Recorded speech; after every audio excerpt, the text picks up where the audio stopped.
Hello दोस्तों, नमस्कार। आप लोगों का एक बार फिर से स्वागत है आपके अपने चैनल पीएच टेक डिजिटल में।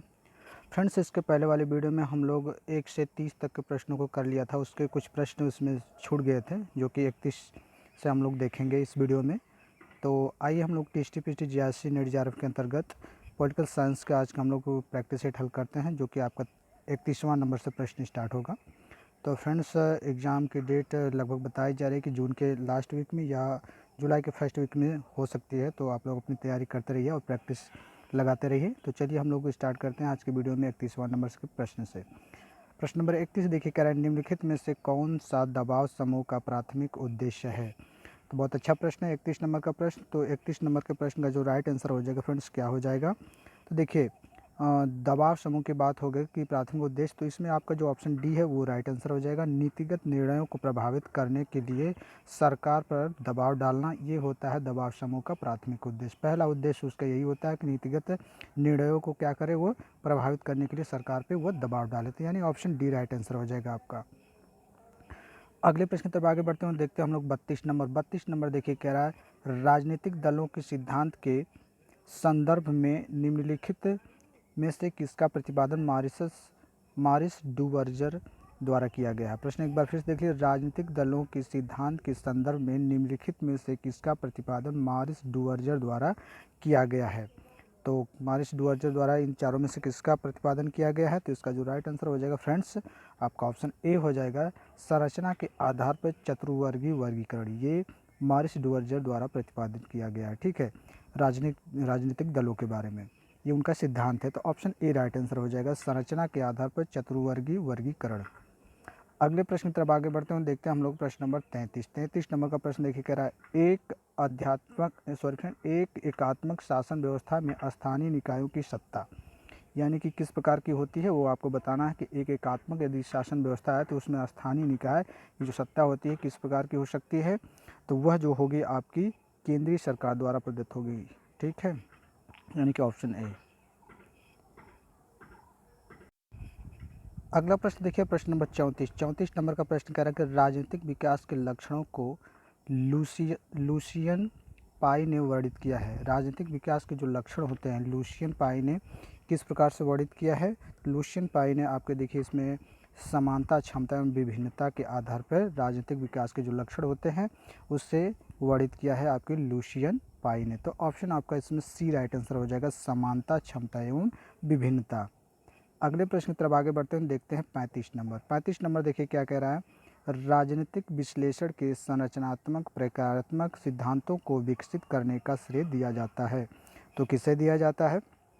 तो यह आपके ग्रेबियल आमंड को दिया जाता है। किसे दिया जाता है फ्रेंड्स, ग्रेबियल आमंड को, जो कि ऑप्शन डी है, ये राइट आंसर हो जाएगा, ग्रेबियल आमंड।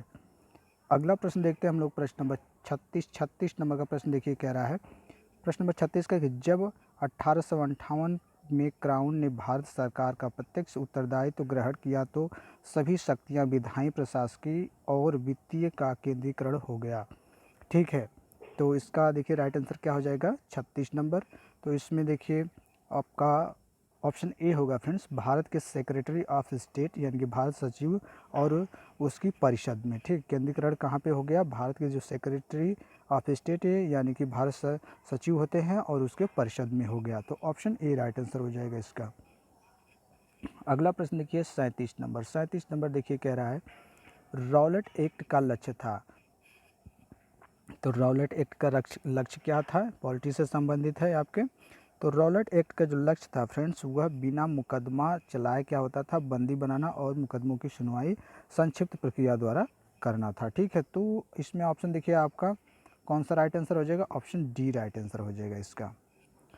अगला प्रश्न देखिए, प्रश्न नंबर 38 नंबर का प्रश्न देखिए कह रहा है निम्नलिखित नामावलियों में से किस एक में केवल नरम दल के नेताओं के नाम हैं। निम्नलिखित नामावलियों में से मतलब 4 आपके ऑप्शन दिए हैं, इसमें कौन हैं जो आपके नरम दल के नेता हैं, उनको आपको ढूंढना है। तो आसान सा प्रश्न है। तो आपको देखिए इसमें जो गोपाल कृष्ण गोखले, फिरोज शाह मेहता, दादा भाई नौरोजी, ये जो लोग क्या थे, नरम दल के नेता थे। बाकी गोपाल कृष्ण, ये बाल गंगाधर तिलक जो है, ठीक है, ये क्या थे आपके गर्म दल के हो गए। और आपके लाला लाजपत ये भी गर्म दल के थे, बिपिन चंद्रपाल, तो इन तीनों में ये देखिए नाम है, लेकिन सी में गोपाल कृष्ण गोखले हैं, फिरोज शाह मेहता है, दादा भाई नौरोजी, ये आपके नरम दल के थे। तो ऑप्शन सी राइट आंसर हो जाएगा। अगला प्रश्न देखिए 39 नंबर देखिए क्या कह रहा है। प्रश्न नंबर 39 कह रहा है, मुस्लिम लीग ने 16 अगस्त 1946 को सीधी कार्रवाई दिवस क्यों मनाया था?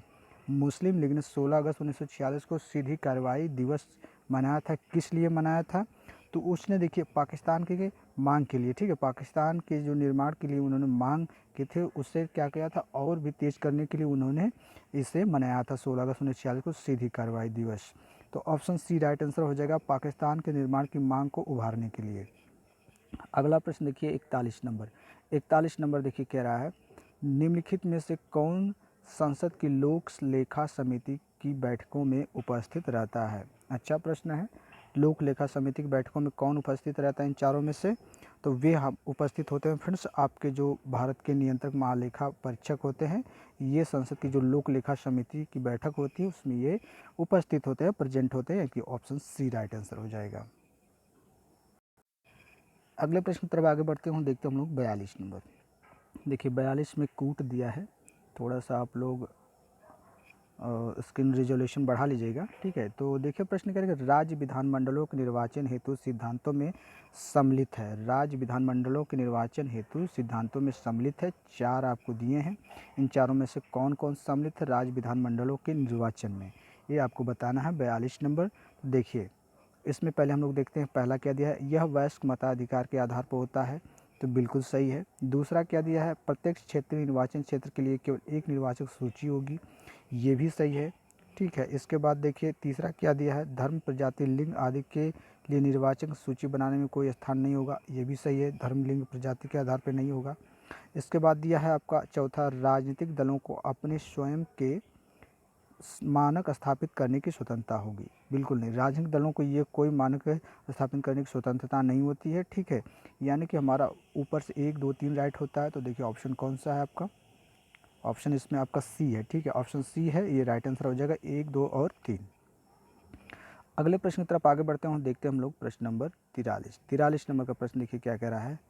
प्रश्न नंबर 43 कह रहा है कि निम्नलिखित में से किसने सुझाव दिया था कि भारत की स्वतंत्रता के बाद भारतीय राष्ट्रीय कांग्रेस को एक राजनीतिक दल के रूप में भंग कर दिया जाना चाहिए, ठीक है। यह किसका सुझाव था कि भारत की जो स्वतंत्रता के बाद भारतीय राष्ट्रीय कांग्रेस को क्या किया जाना चाहिए, एक राजनीतिक दल के रूप में भंग कर दिया जाना चाहिए था, ये किसका सुझाव था? तो यह सुझाव आपके महात्मा गांधी का था, किसका था? महात्मा गांधी का सुझाव था, यानी कि ऑप्शन डी राइट आंसर हो जाएगा इसका।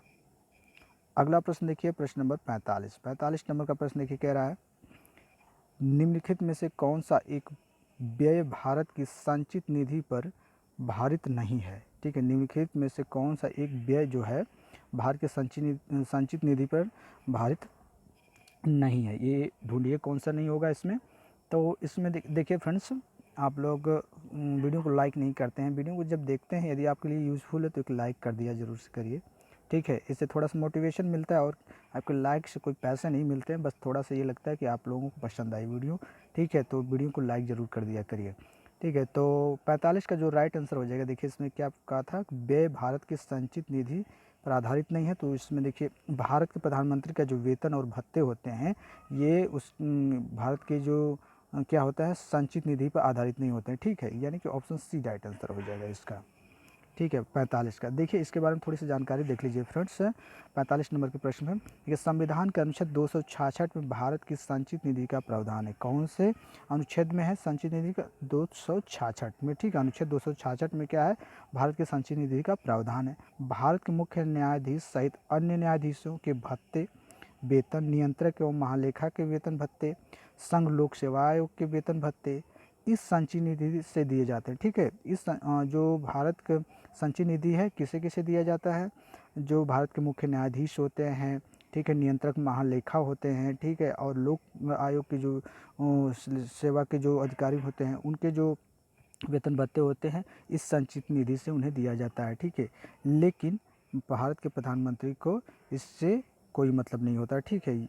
तो ऑप्शन हमारा सी राइट आंसर हो जाएगा, भारत के प्रधानमंत्री के वेतन और भत्ते।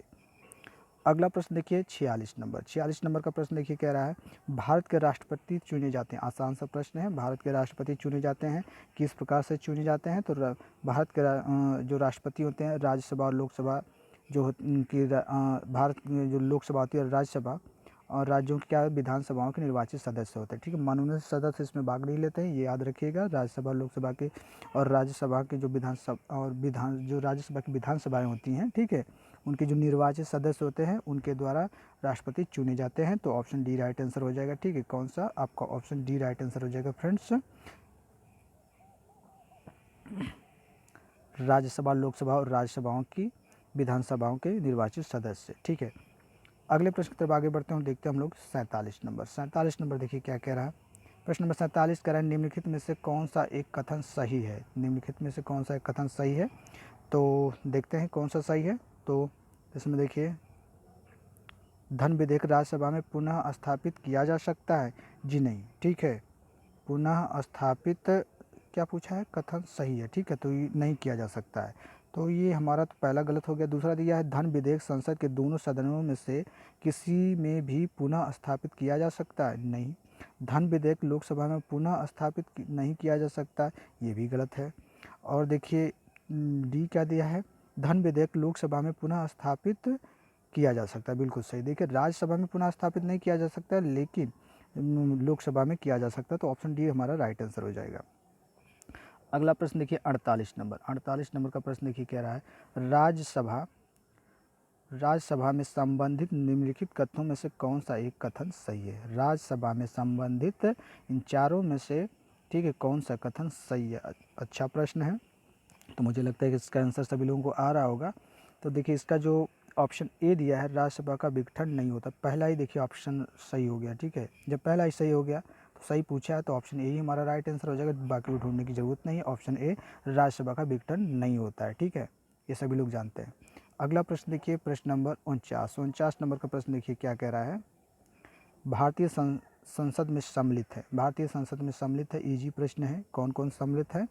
तो भारतीय संसद में आपके देखिए राष्ट्रपति और सदन के दोनों सदन, ठीक है, संसद के दोनों सदन। प्रधानमंत्री को मत इसमें यूज़ कर लीजिएगा, राष्ट्रपति होते हैं और लोकसभा और राज्यसभा होती है। तो ऑप्शन डी राइट आंसर हो जाएगा, राष्ट्रपति और संसद के दोनों सदन। 49 नंबर का। अगले प्रश्न की तरफ आगे बढ़ते हैं, देखते हैं हम लोग 50 नंबर का प्रश्न। 50 नंबर का प्रश्न देखिए क्या कह रहा है भारत ने समवर्ती सूची की संकल्पना उद्धृत की है। जो समवर्ती सूची की संकल्पना है ये कहाँ से लिया गया है? तो इजी प्रश्न है, तो ये आपके ऑस्ट्रेलिया के संविधान से लिया गया है फ्रेंड्स। कहाँ से लिया गया है? ऑस्ट्रेलिया के संविधान से लिया गया है। देखिए ऑस्ट्रेलिया के संविधान से समवर्ती सूची, प्रस्तावना की भाषा, केंद्र व राज्यों के बीच जो शक्तियों का विभाजन है, ठीक है, ये सब लिया गया है आपके ऑस्ट्रेलिया के संविधान से। तो ऑप्शन सी राइट आंसर हो जाएगा हमारा, ऑस्ट्रेलिया के संविधान से। अगला प्रश्न देखिए प्रश्न नंबर 51 नंबर का प्रश्न देखिए क्या कह रहा है। थोड़ा सा प्रश्न बड़ा है, ठीक है, दिख रहा होगा मुझे, उम्मीद है आप लोगों को।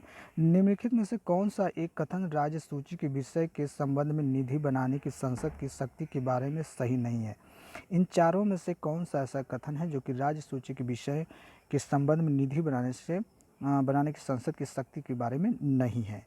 तो वो देखिए इसमें कथन आप ढूंढिए, आप लोग वीडियो को पॉज करके आंसर देखा करिए, क्योंकि अगर मैं ऐसे सारे ऑप्शनों को पढ़ता चला जाऊंगा तो वीडियो लंबी हो जाती है, जो कि आप लोग कहते भी हैं। तो इसका राइट आंसर देखिए हो जाएगा आपका राज्य सूची में सम्मिलित विषय के संबंध में राष्ट्रीय हित में विधि केवल राज्यसभा बना सकती है। ये आपका, ठीक है, सही नहीं है। तो ऑप्शन हमारा डी राइट आंसर हो जाएगा। अगला प्रश्न देखते हैं हम लोग प्रश्न नंबर 52 नंबर का प्रश्न देखिए कह रहा है निम्नलिखित में से कौन सा कथन नए राज्यों के निर्माण के बारे में सही नहीं है? ठीक है, इन चारों में से कौन सा कथन नया राज्य बनाने के निर्माण में सही नहीं है? तो आप लोग वीडियो को पॉज करके देख लीजिएगा, मैं आंसर बता देता हूँ। इसमें डायरेक्ट आप लोगों का ऑप्शन सी होगा, इस प्रकार की विधि को अनुच्छेद 368 के प्रयोजन के लिए संविधान का संशोधन समझा जाएगा। ये सही नहीं है, बाकी आपके ए बी डी सही है, ऑप्शन सी सही नहीं है, तो ऑप्शन हमारा सी ही राइट आंसर हो जाएगा। अगला प्रश्न देखते हैं 53 नंबर का प्रश्न देखिए, इसमें दो ही ऑप्शन है और इन्हीं दोनों में से आपको ढूंढना है। देखिए प्रश्न कह रहा है उच्चतम न्यायालय द्वारा सुनाए गए निर्णय या दिए गए आदेश के पुनर्विलोकन के बारे में निम्नलिखित में से कौन सा कथन सही है? तो कौन सा कथन सही है आप गेस करिए। दो ही ऑप्शन है, तो मुझे लगता है कि आप लोग कर चुके होंगे। ऑप्शन इसमें आपका बी होगा, उच्चतम न्यायालय को अपने द्वारा सुनाए गए निर्णय या फिर दिए गए आदेश का पुनर्विलोकन करने की शक्ति प्राप्त है, यानी कि ऑप्शन बी ही हमारा राइट आंसर हो जाएगा। देखिए फ्रेंड्स, अनुच्छेद 137 के अनुसार उच्चतम न्यायालय अपने द्वारा सुनाए गए निर्णय या दिए गए आदेश का पुनर्विलोकन कर सकता है। किस अनुच्छेद के तहत? 137 के अनुसार। ठीक है, तो इस हिसाब से ऑप्शन बी हमारा राइट आंसर हो जाएगा प्रश्न नंबर 53 का। अगला प्रश्न देखते हैं हम लोग, प्रश्न नंबर 54। ठीक है, ये रहा 54। देखिए कह रहा है लोकसभा के लिए निर्वाचन के बारे में निम्नलिखित में से कौन सा कथन सही है? तो कौन सा कथन सही है लोकसभा के निर्वाचन के बारे में? तो इसमें जो देखिए जो राइट आंसर हो जाएगा, देखिए कौन सा होगा? 54। आइए देखते हैं, थोड़ा सा समय लग रहा है इसमें।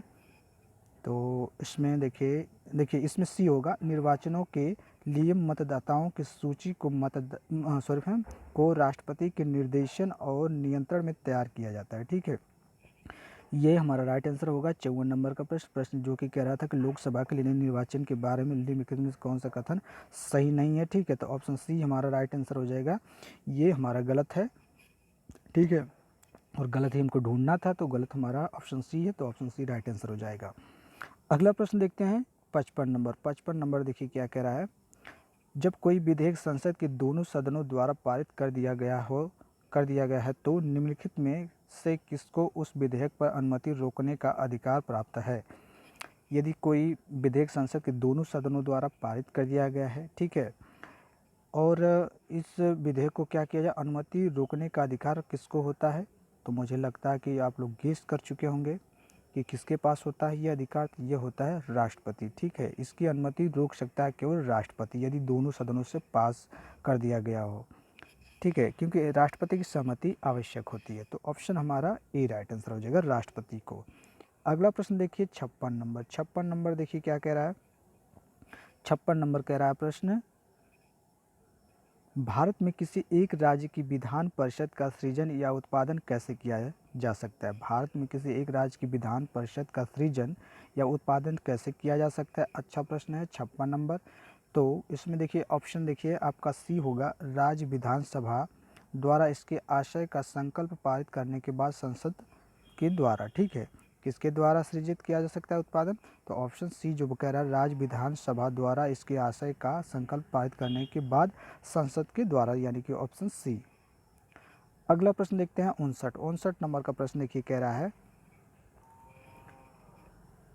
प्रश्न नंबर 59 देखिए फ्रेंड्स कह रहा है, भारत के संविधान में कौन सी अनुसूची में राष्ट्रपति तथा राज्यपालों को संदाय किए जाने वाली उपलब्धियां सम्मिलित है? ठीक है, तो इसका देखिए ऑप्शन कौन सा राइट आंसर हो जाएगा। अच्छा प्रश्न है, इजी प्रश्न है। ठीक है, समझ लीजिए तब राइट आंसर करिए आप लोग। इसका देखिए बी होगा। ठीक है, दूसरी अनुसूची। ठीक है, कौन सी है? दूसरी अनुसूची है, जो कि ऑप्शन बी है, यानी कि ऑप्शन बी राइट आंसर हो जाएगा प्रश्न नंबर 59 का, 59 का।